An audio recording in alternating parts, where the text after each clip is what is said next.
Welcome to part two of this video series on rapid chess improvement by Michael de La Maza. The first video, we talked about the background of the book and Michael de La Maza himself, and now it's time to actually start digging into the content of the book and review the elements of the book. So there was three main things that Michael thought a person should focus on and that are necessary for improvement in chess. And we will actually have a video covering each one of these. We'll look at it. But the three elements are board vision, increased or improved tactical ability, and an improved thought process.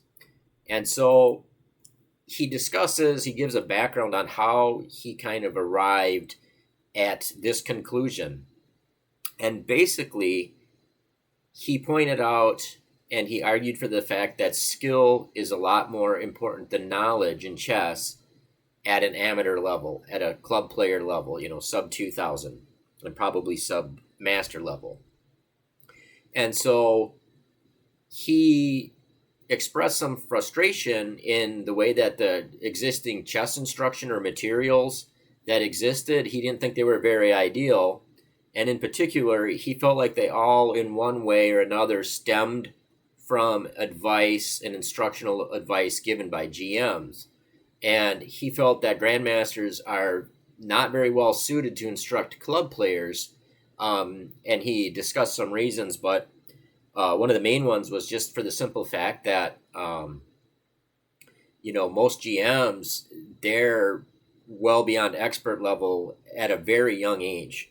And so they probably don't even remember what they knew, when they were a 1800 player, and they learn it through a different process, right? When your prefrontal cortex isn't fully developed, you learn things differently than you do when you're an adult. And so he just felt they were too far removed from adult club players that are trying to improve. And a couple conclusions that he came to was tactics are much more important than strategy at a club level. And we'll look at some stuff that he discusses on that topic. But he also pointed out that board vision is important, chess vision, and it's important skill to have a good thought process.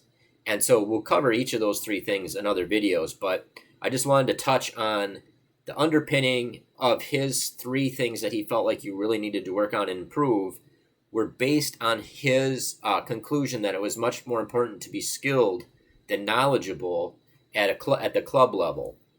And so he spent a lot of time talking on about why he believed tactics are the thing that should dominate a club player's chess improvement process below a 2000 level. And basically, it's just like, don't hang pieces, don't fall into any combinations of three moves or less, and spot these errors by your opponent. And he kind of justified that by looking at game graphs of his own with the computer. And he kept noticing that the games weren't decided on some strategical nuance. Like I think he used the example of like knight outposts and a perfect orchestration of a minority attack or stuff like that. It was all just basically settled on tactics and who made the last tactical mistake that the other person capitalized on. And so he noticed these sawtooth patterns where the graph goes up and down. And so just ironically, I just got done before I did this video. I played a blitz chess online. And the funny thing is I had like one of the most extreme examples of this sawtooth pattern that I've had in quite some time. And this was a blitz chess, so I realized this is different than a slow time control game. But it's kind of funny. Like the guy I was playing was rated 2093, and this was on Lee Chess. It was a blitz game.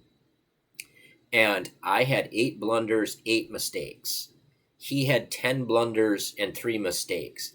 And I mean, the pattern was just like unbelievable. And what his point is his conclusion is that you gotta like straighten these curves out. So I had like basically this guy made 10 blunders, a 2093 player, and any one of them it should be enough for me to capitalize on and win this game.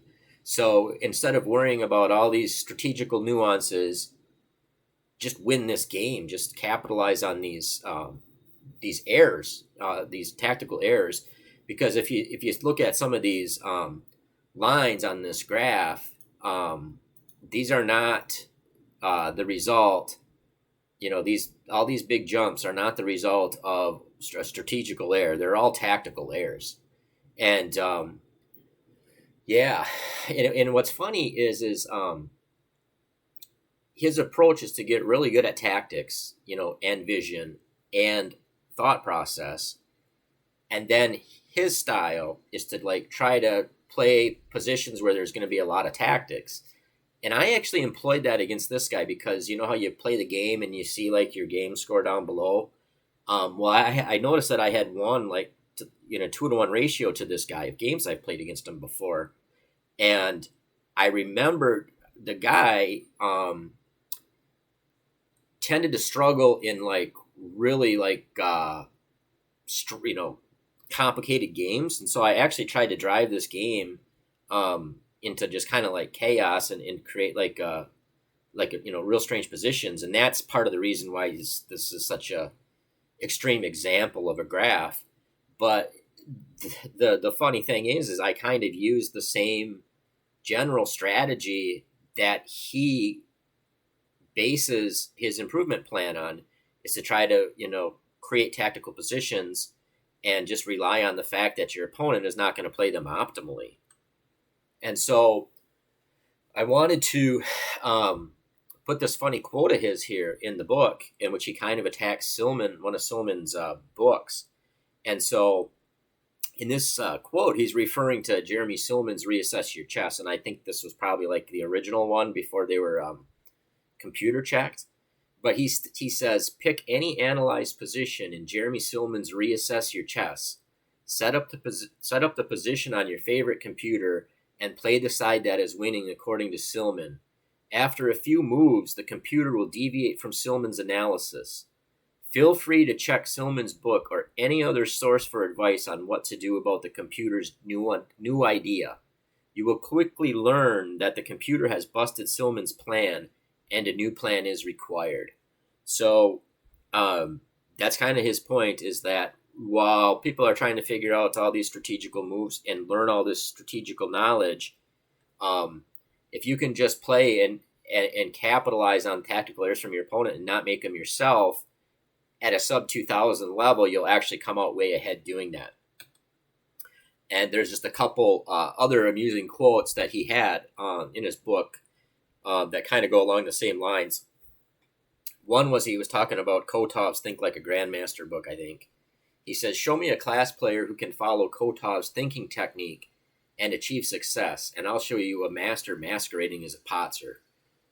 And then another one where he kind of like hammers in this skill versus knowledge.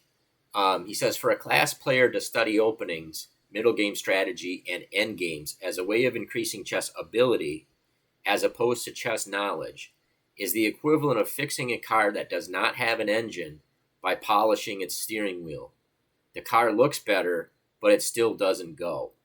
And so he really spends a lot of time trying to hammer home what he believes is the key to rapidly increasing your rating when you are a club level player.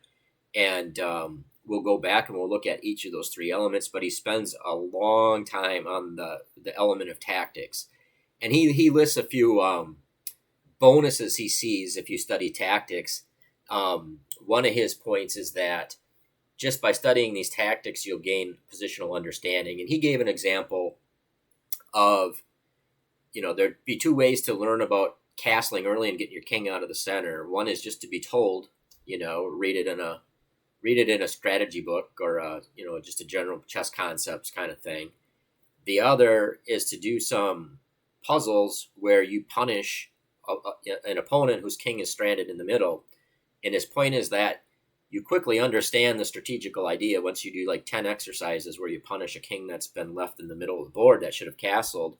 But you also gain additional knowledge because you learn patterns and how you execute an attack on the king that's stuck in the middle.